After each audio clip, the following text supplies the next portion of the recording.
The Green Party co-leader Chlöe Swarbrick's been booted out of Parliament, barred for the rest of the week after a speech about the war in Gaza. Happened during an urgent debate after the government announced it would come to a formal decision on whether to recognise the state of Palestine in September. Have a look.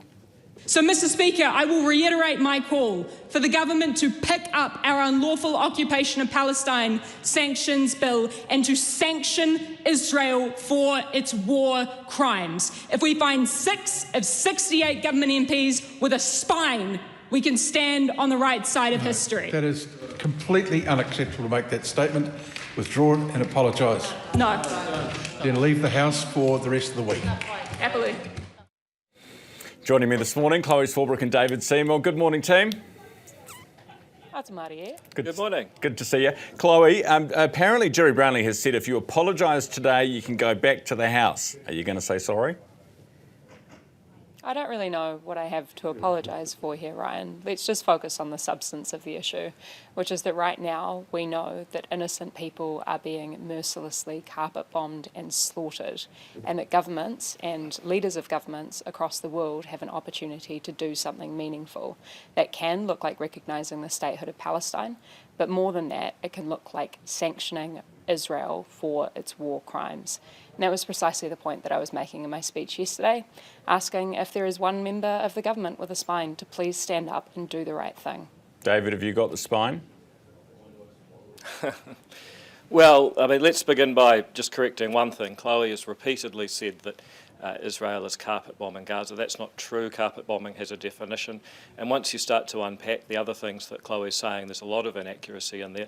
But the reason why she should apologise is very simple. Our Parliament, over the years, over hundreds of years actually, has evolved a set of rules that are designed to make sure that you are actually debating the issue, not questioning the character or the motivations of the other people in Parliament. But because once you start spineless is hard. it just becomes a Are slang. you really offended by spineless, David? Well, Hardly the I'm insult actually of the really century. offended by people who say that they want an international rules-based order, but can't uphold the basic rules of their own workplace. So the reason she should apologise is not to us, it's actually to the Parliament and the people of New Zealand who want a place where we can have rational Chloe, debate will you rather do than that? name-calling and Will you questioning do that character. in the interest of decorum in the House? Will you do that so you can get back into the debating chamber today? Ryan, I'd refer people back to Hansard yesterday, where Chris Bishop referred to members of the opposition as stupid.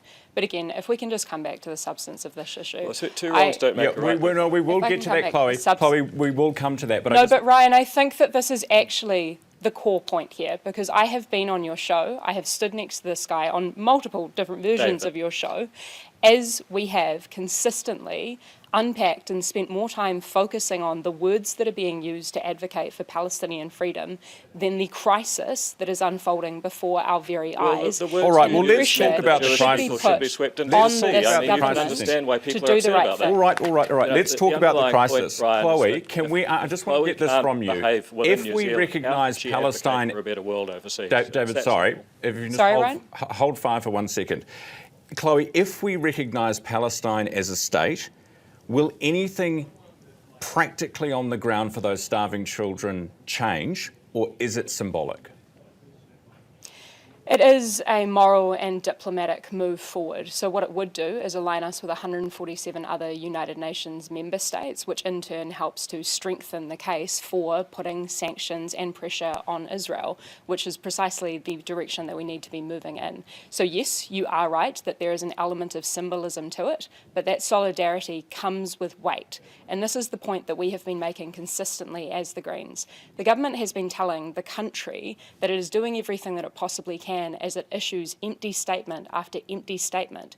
New Zealanders deserve to have statements followed up with substance, and substance looks like sanctioning Israel for its war crimes against the people in Palestine. Well, that's your political solution. Actually, what the government has done is given $37 million of aid to the region. Which is currently being blockaded by Israel. Well, actually, who is also snipering people who are lining up for that food aid. Again, I mean, these are your reckons for Instagram, but let's be These a are bit, let's facts be a little bit. reported by journalists who have also been murdered by Israel. To be clear, the that's international your version of it, the International Court of Justice hasn't made any rulings on war impact crimes at this point. Just so that everybody is To be clear clear, on that.